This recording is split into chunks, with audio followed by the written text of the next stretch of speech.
doing pictures? We want to line up first.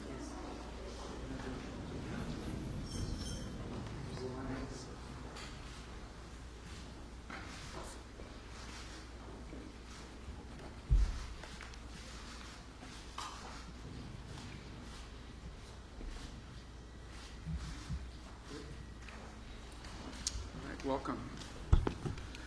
Well, thank you all for joining us here today. I'm reminded by my colleagues from India, Australia, and Japan that within an hour of becoming the Secretary of State of the United States, this was my first meeting. So we like to do these every 6 months, right? Every 5 months.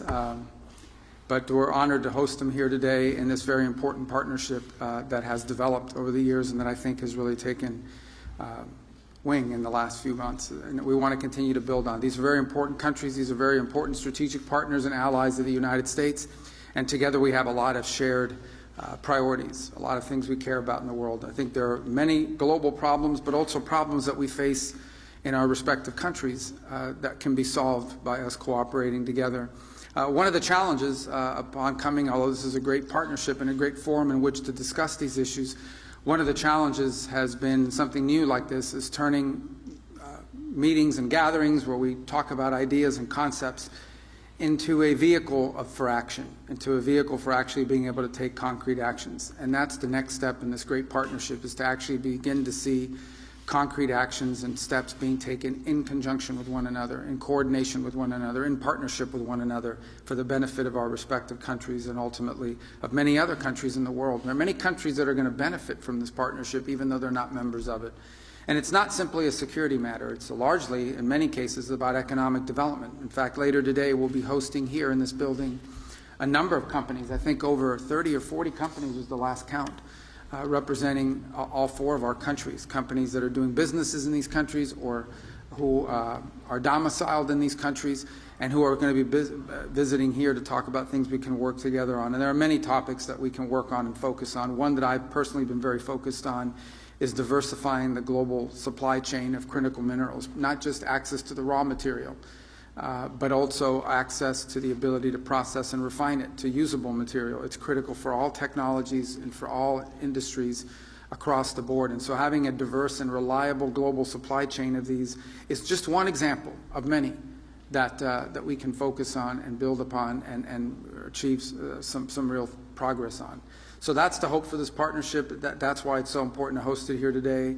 And in addition to the bilateral relationships we have with each of the 3 partner nations that are here, it's also important within this forum to turn it into one where we begin to focus on specific issues that we want to work together on and begin to deliver action on those issues. And today's the next step in that process. It's an honor to host them. And now I'm going to ask who's become a friend. I've seen him a number of times now in just 6 months on the job, and I was just telling how much he travels. I follow the news, and every time I see he's somewhere else in the world, so he's been very busy. But my colleague from India, who will be followed by my colleague from Australia, and then, of course, Japan, who I've also seen quite a number of times. In fact, I've seen you more than my own children, and because he's at some of the same forums that we've been on, and it's been an important partnership as well. So I'm grateful to all of you for being here today. Welcome to the State Department. Welcome to Washington.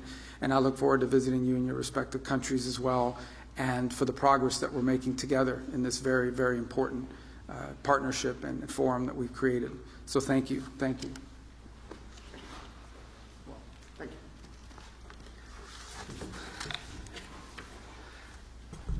you. I'm very pleased to be back in D.C. for the second time this year for a Quad Foreign Ministers meeting. And let me begin by saying that we're all committed to ensure a free and open Indo-Pacific. To that end, our endeavors are devoted to promoting a rules-based international order. It is essential that nations of the Indo-Pacific have the freedom of choice, so essential to make right decisions on development and security. In the last few months, we have made significant progress in Quad initiatives. They include the maritime domain, logistics, education, and political coordination. We will be discussing that in greater detail. The working of the Quad has also been made more efficient through streamlining the working groups, a more cohesive nimble and focused Quad will certainly help deliver better. Quad is about deepening our convergence and expanding our common ground. I value our consultations on different dimensions of the Indo-Pacific in that regard. A lot is happening in the world, and I'm sure that our exchange of views will be very valuable for all of us. A word about terrorism in the light of our recent experience. The world must display zero tolerance. Victims and perpetrators must never be equated, and India has every right to defend its people against terrorism, and we will exercise that right. We expect our Quad partners to understand and appreciate that. India plans to host the next Quad summit. We have some proposals on how to make that productive. I'm sure so do our partners. We will discuss, and I'm sure we will agree. Once again, I thank Secretary Rubio for hosting us today, and I look forward to our discussions. Thank you.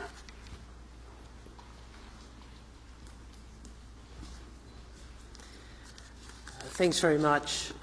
It's really wonderful to be back here in Washington. It was such an honour to be asked, be invited to attend the inauguration of President Trump in January and to attend it with my colleagues from India and Japan. And Secretary Rubio, it was indeed your first few hours of being the Secretary of State. It was such an honour to meet with you, and I look forward.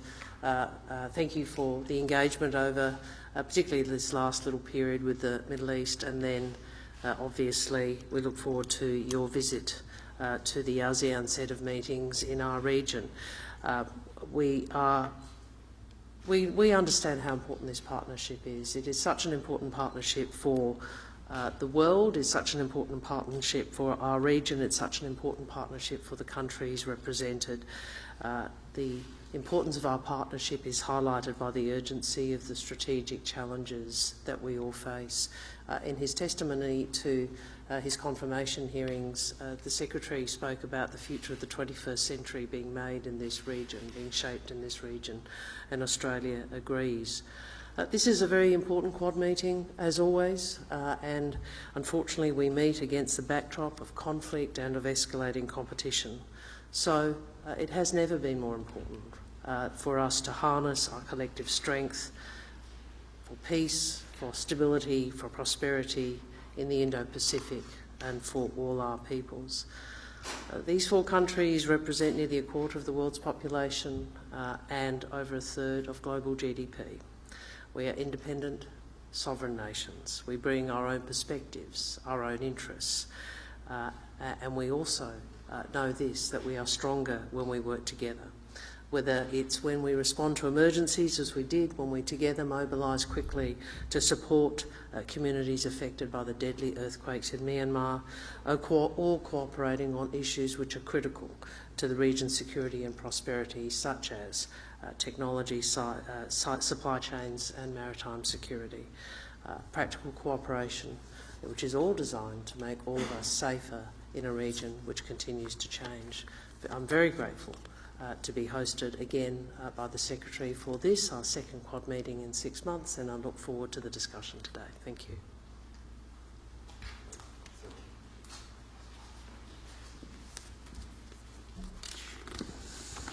本日、マルコのイニシアティブで、本年2回目の日米豪印外相会合を開催できることを大変嬉しく思います。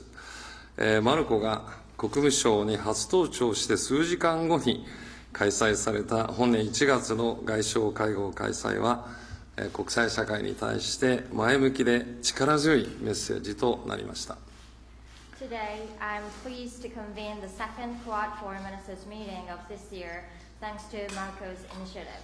The previous Foreign Ministers meeting in January took place just a few hours after Marco's first day at the State Department, and I believe that sent a positive and a strong message to the international community.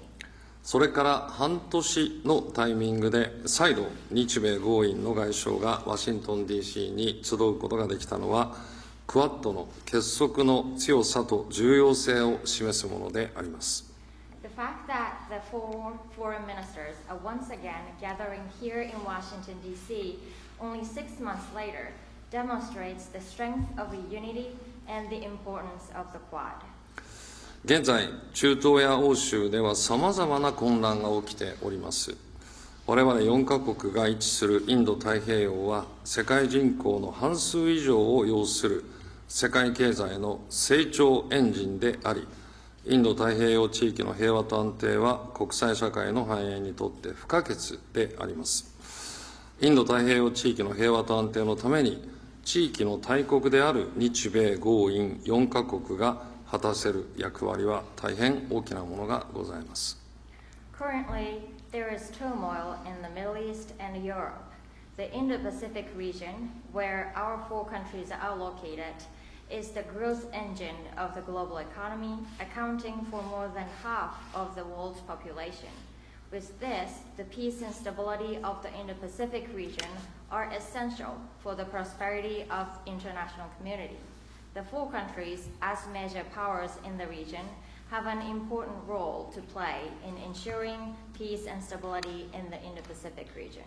本日は現下の国際情勢について戦略的な観点から議論を深めたいと思います。また、自由で開かれたインド太平洋の実現のために、地域諸国に裨益する今後の協力などについてしっかりと意見交換したいと思います。ありがとうございます。Today, I'm looking forward to engaging in in-depth strategic discussions on the current international situation. Additionally, we will exchange views on future cooperation that will benefit countries in the region in order to advance the realization of a free and open Indo-Pacific. Thank you very much. Thank you.